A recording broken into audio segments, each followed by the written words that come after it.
Yan, so what's up mga farmers? Welcome back to my channel, Search at the Farmer, ang gurong magsasaka ng Sibungas, Cebu, Philippines.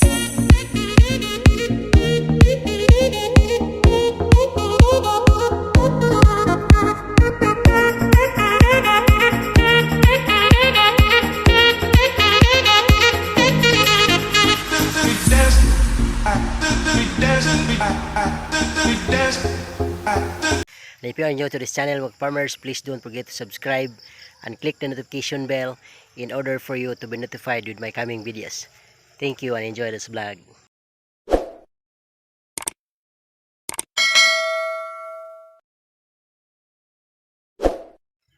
Okay, so for today's video mga farmers, ang pag-usapan po natin ay update ng ating ampalaya na naitanim natin noong Saturday and Sunday. Okay? So yan po ang ating pag-usapan ngayon mga farmers. Ngunit bago po ang lahat, shout out sa ating mga tagapagsubaybay all throughout Luzon, Visayas and Mindanao.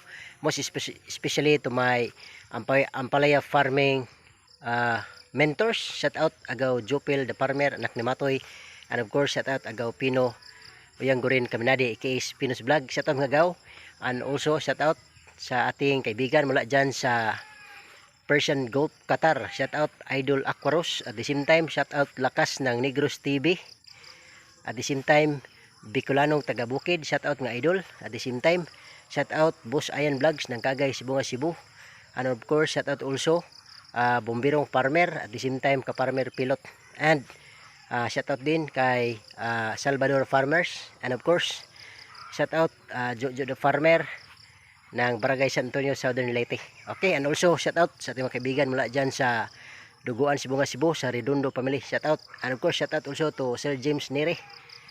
What's up? Okay, so yun po mga farmers. At samahan niyo po ako dito sa ating update sa ating ampalaya. So tara na. Okay mga farmers, welcome back to my channel, Search at the Farmer, ang gurong magsasaka ng Sibungas, Cebu, Philippines. So sa ngayon mga farmers, nandito tayo ngayon sa aking ampalaya garden mini farm natin. So 306 na puno ng ampalaya ang naitatanim natin sa area na ito. So ang pag-usapan natin ngayon mga farmers ay update no sa ating ampalaya na naitanim noong Saturday and Sunday.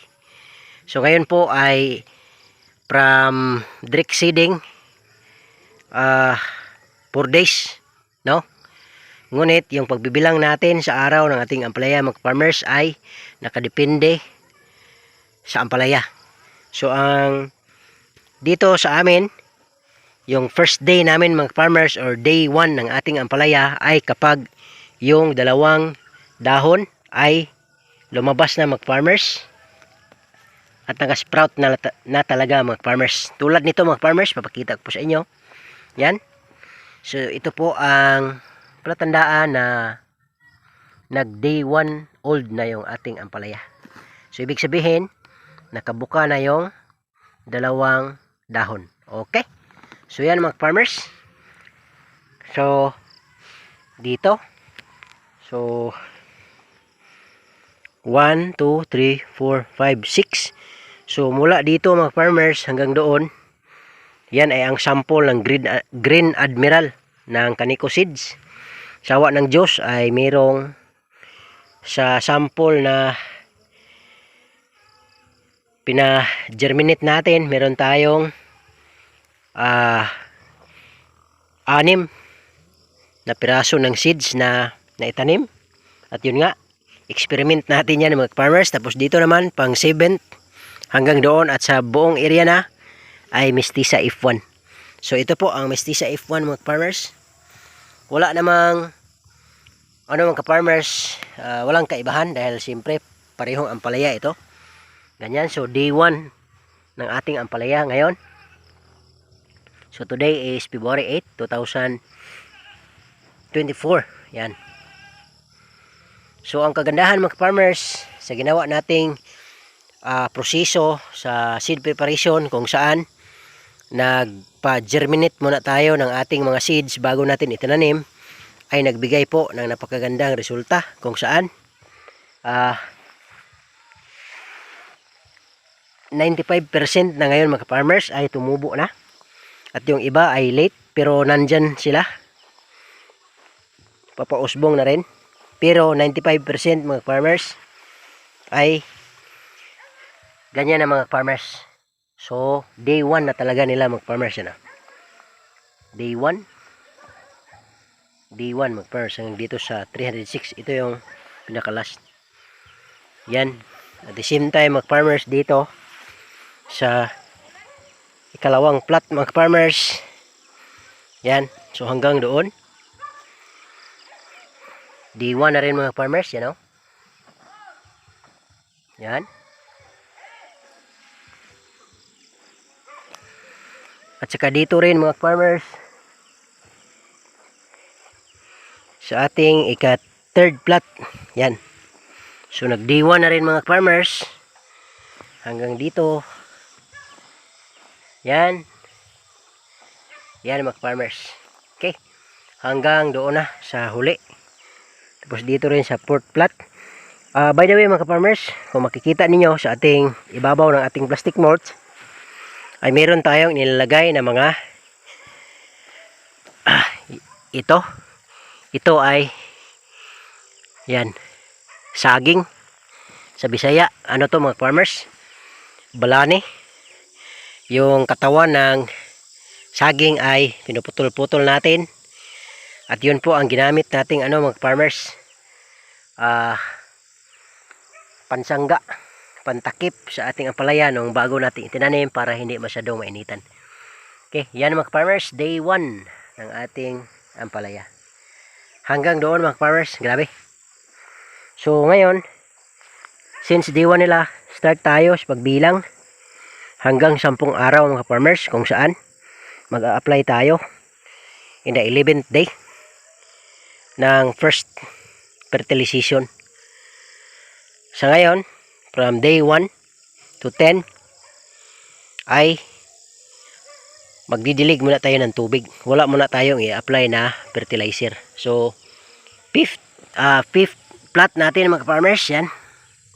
So, nag day 1 na rin talaga sila. So, hindi na mapipigilan. Day 1 na. So, sa ganitong edad mga farmers ay kailangan ng masinsinang pag-aalaga dahil pag ganito ay binibisita na ito ng mga insekto. Kaya kailangan na natin ng proteksyon. Okay, so dito tayo sa plot number 6. Yan.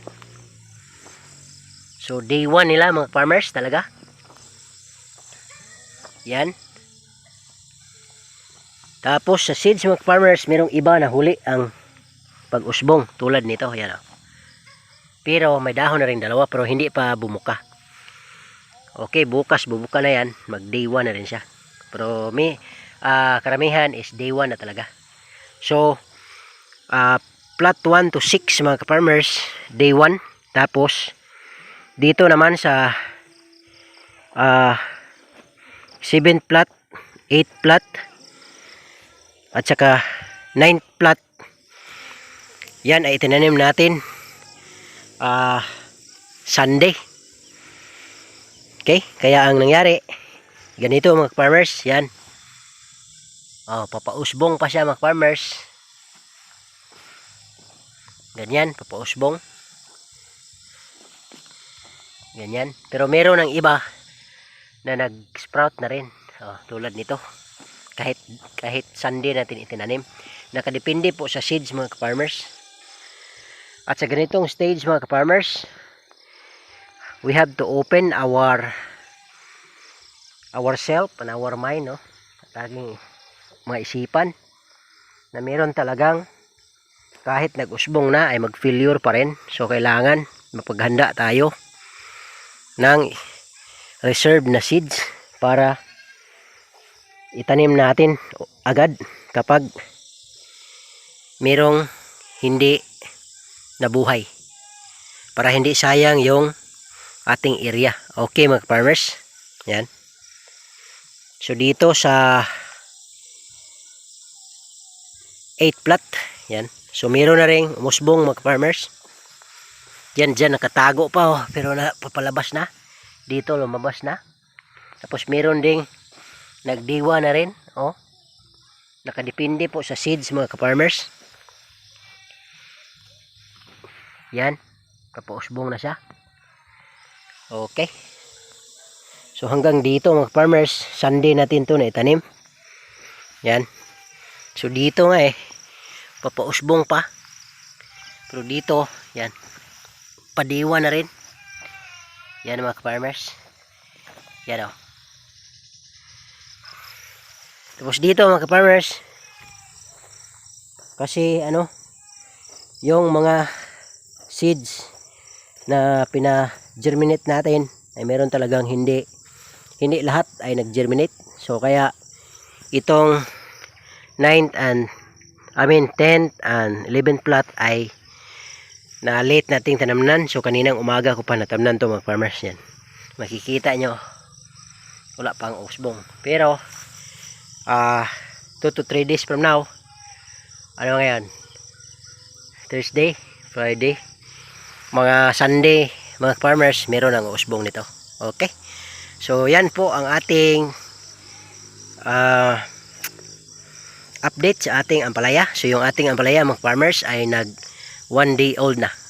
At yun po ang vlog natin sa araw na to mga farmers. Maraming salamat sa inyong suporta at panonood dito sa aking munting channel.